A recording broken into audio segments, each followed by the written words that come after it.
Not even when they climbed aboard the train and popped out the eyes of the train conductor. Blood and snot and guts was dripping everywhere. You think that stopped the engine that could? No sirree, Bob. He just kept chugging along.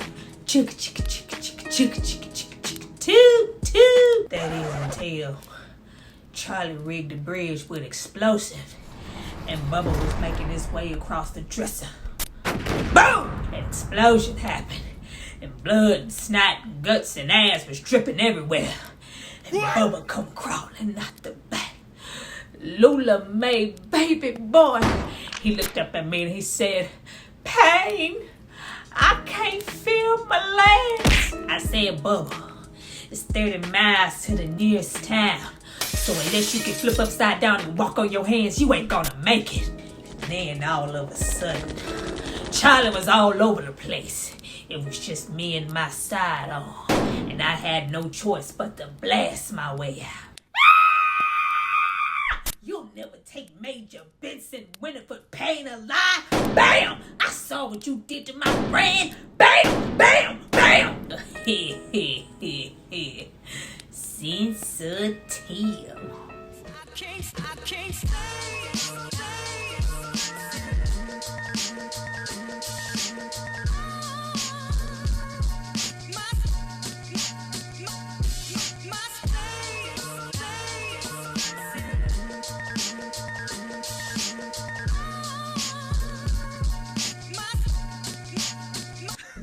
Hi you guys, welcome back to my channel. It's Tyra here with another struggle review, here to discuss Major Payne. Now this movie is from 1995 and it stars Damon Wayans. Now before we get into all things Major, Benson, Winifred, Payne, I need you guys to drop down and subscribe to my channel and like this video. I'm going to give you guys a moment to do that, then we're going to come back and discuss hip hop, hip hop, hip hop.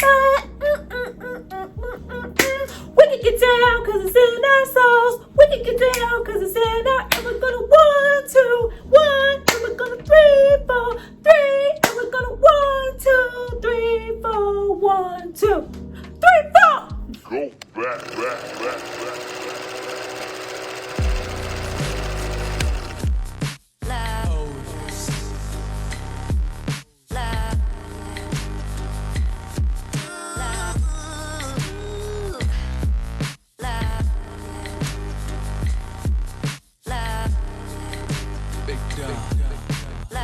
Now that you guys have hopefully subscribed to see more of me, let's get into this movie. But before we jump into the film, I have to give a shout out to the person who paid for and requested this film. So if you happen to, as of 800 hours, to have a new commanding officer, it's not because of me. It's because of this person right here. Thank you so much for supporting me and paying for this content. Now, getting into this film, the movie was directed by Nick Castle, and he is quite a mixed bag when it comes to being a director, especially starting off as an actor. He was the very first Michael Myers in the very first Halloween, and he came back later on for the last 3 installments in the Halloween franchise. He also wrote and directed movies like Tap and The Boy That Could Fly, and we also get into more lighthearted films like Mr. Wrong, Dennis the Menace, and of course Major Payne. Now I have no idea why, but I always assumed that this was a Damon Wayans spin-off character from In Living Color. Much how we got Blank Man, that reminded me so much of Handicap. Never underestimate the powers of the handicap. That reminded me so much of his handicap character from In Living Color, as well as Mo Money. You know, you get Mo Money, those good old skits. But when it came to Major Payne, this is a brand new creation, which surprised me. The character feels so fleshed out and so established. He is so in the pocket with this character that I would have at least stuck around for 1 or 2 more sequels. Solely using the inspiration from a tech advisor on set, as well as a stunt coordinator from Blank Man, this is all Damon's creation. And like most, of course, it scored really low. It wasn't a hit with the critics. It was considered bad, when in actuality, this is such a friendly, funny family film that still to this day, if you put it on for any generation, they are going to laugh. And we cannot say that about a whole bunch of movies. I really don't feel that we got as much from Damon as we possibly could, and I wanted more. I wish he had wrote more films starring himself, putting himself into the forefront outside of his work on In Living Color and of course My Wife and Kids. I feel like other things kind of pushed him to the back, made him a side character, and it was forgettable when clearly he can do a whole lot more. Now right away we meet, want me to show you a little trick to take your mind off that arm? Now you might feel a little pressure. Who is once again passed over to be promoted in the Marines. He is honorably discharged to his own dismay and has absolutely no clue what to do with himself. It's all about war, combat, structure, killing, and being overly militant. Leaving Major Payne unrelatable, antisocial, cold, and incapable of functioning in an everyday society that does not require him to be a killer. That domestic violence scene when he is trying to join the police academy will forever and always take me out. He hit me. Don't ever hit her again. Hit me, hit me, hit me. Gotta love the freaking 90s that we take someone like a Major Payne after a prison stint, instantly assign him to work with young children when he is clearly a little mentally unstable to the point that even though he is the best, they never saw fit to promote him. But it's okay for him to ward over a small group of children. Luckily, our boys here in the ROTC program need a little structure. Led by slacker cadet Alex with no desire to succeed in the military games, only priding themselves on laziness, failure, and doing as they please. We plan to get rid of every single sergeant who stands in our way of doing that. Major Payne pulls up to shut that down in the worst way possible with that iconic laugh. All the way to him speaking from his gut, all the way down to being the embodiment of tough love. As of 0800 hours, I am replacing Major Frankfurt as your commanding officer. Know this, ladies, I am in the killing business, and business is good. One of the most annoying voices that you could possibly ever want to hear, but just because it's done in this format and Damon is taking this character oh so serious, him, his family, they are so talented. It is just funny right off the back. Payne having no desire to relate to them as children, he only sees a group of weak men who need order. And that goes from the overzealous brown noser all the way down to the smallest little tiger. Portrayed here by Orlando Brown in his very first movie role.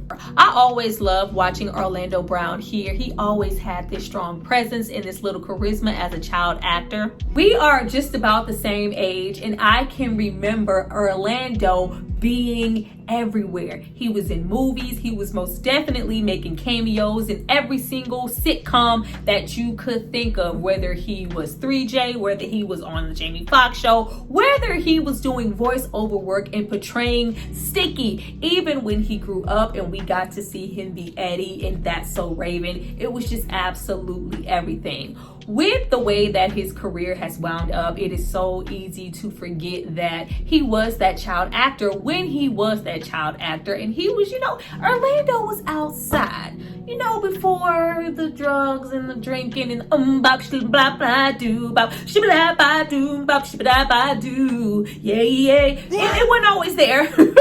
It was not always there. He was Tiger here and he was acting and he was wondering, God bless America. Yeah. Oh, yeah. Come on, Orlando.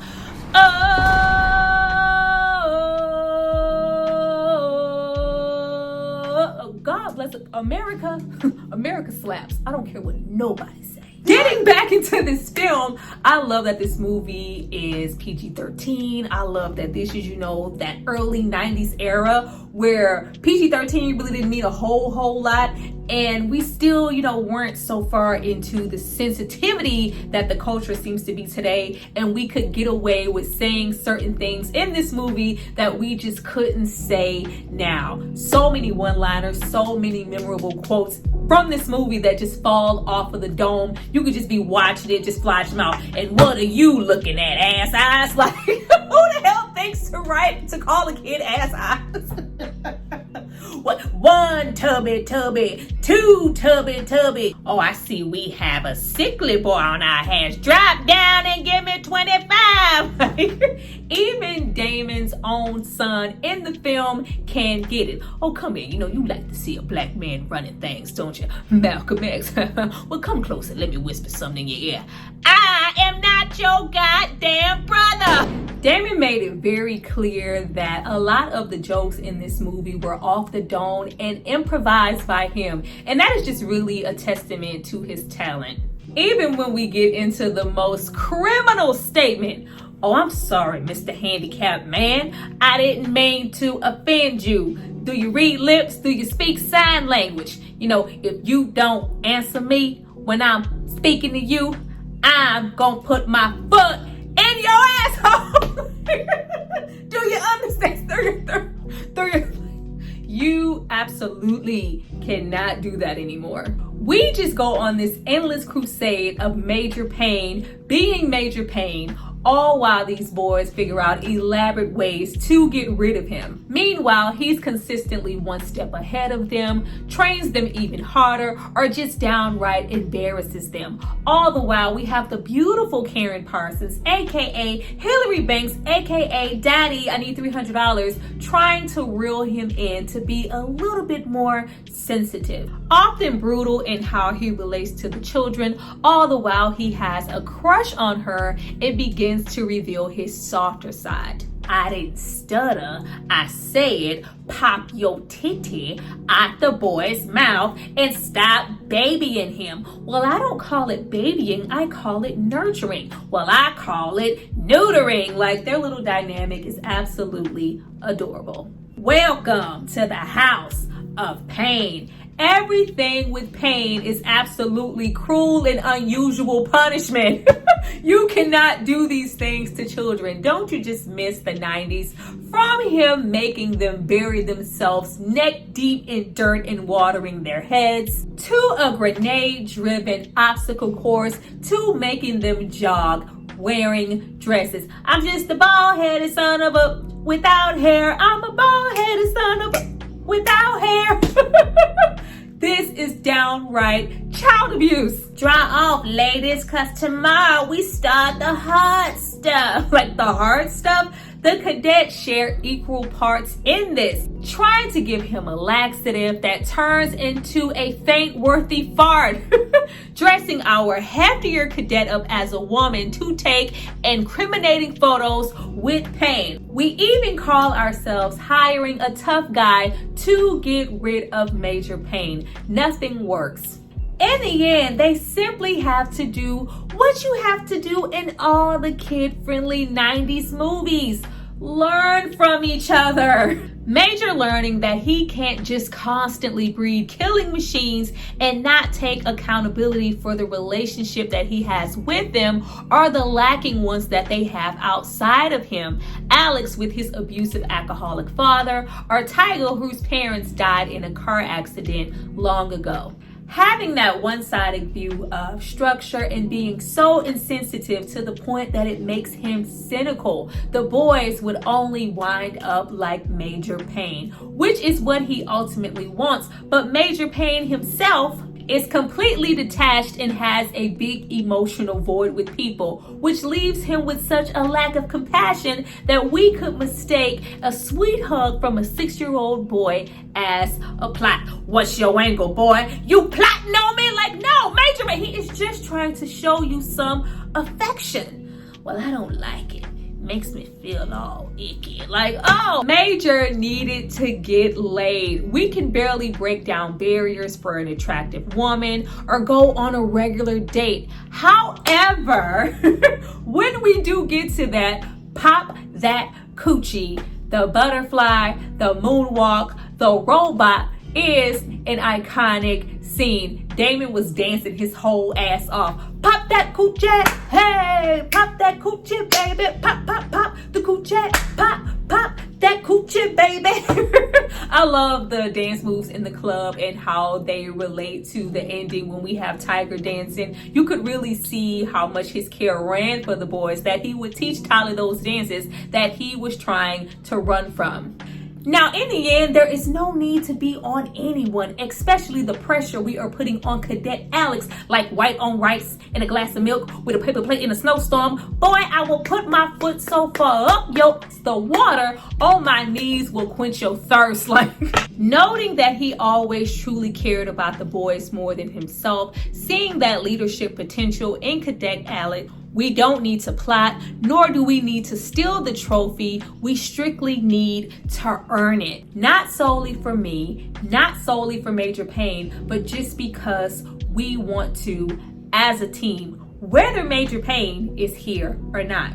The boys not only grow in their way of thinking, in their structure, but they grow as a team. And we even see growth on Major Payne's part, understanding that affection doesn't make him any less of a man. Caring for the boys, wanting to protect them, doesn't hurt him or them. It just strictly reinforces the bond. But the aha moment and the dilemma comes when Major Payne has an opportunity to not be a part of the school, participate in those military games, break these bonds that he just formed with these boys to go back to war and go back to killing. All he's ever known and all he's ever really wanted to do.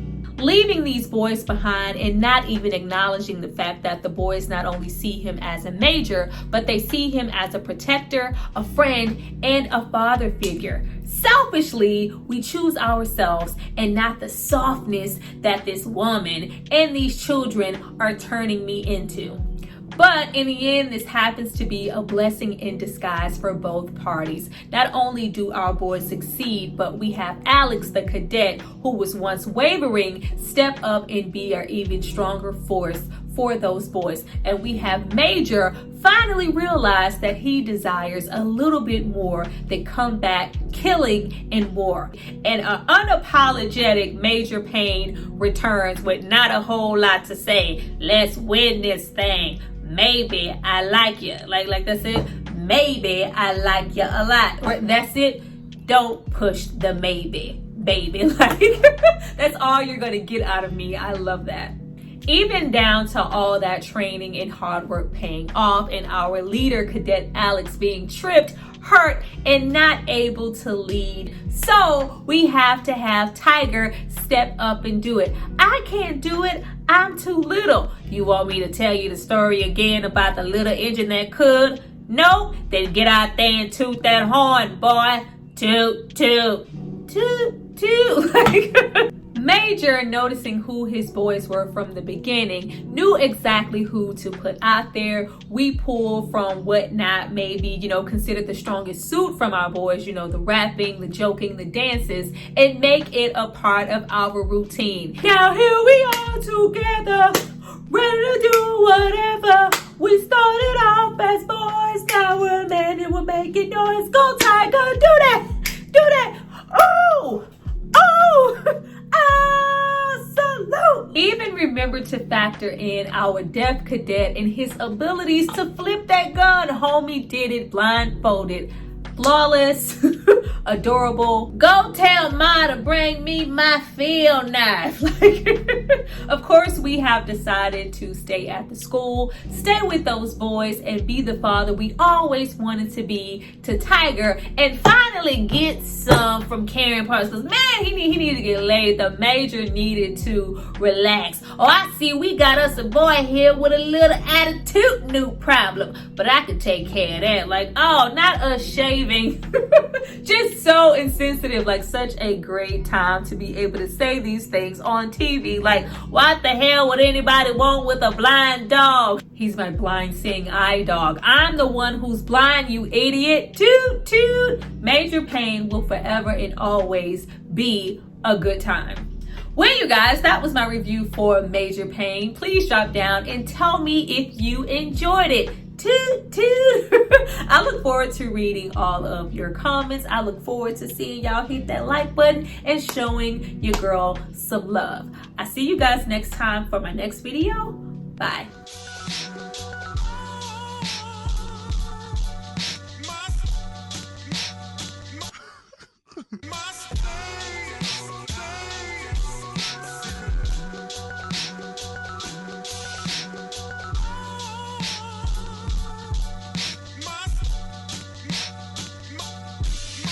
Commissioner!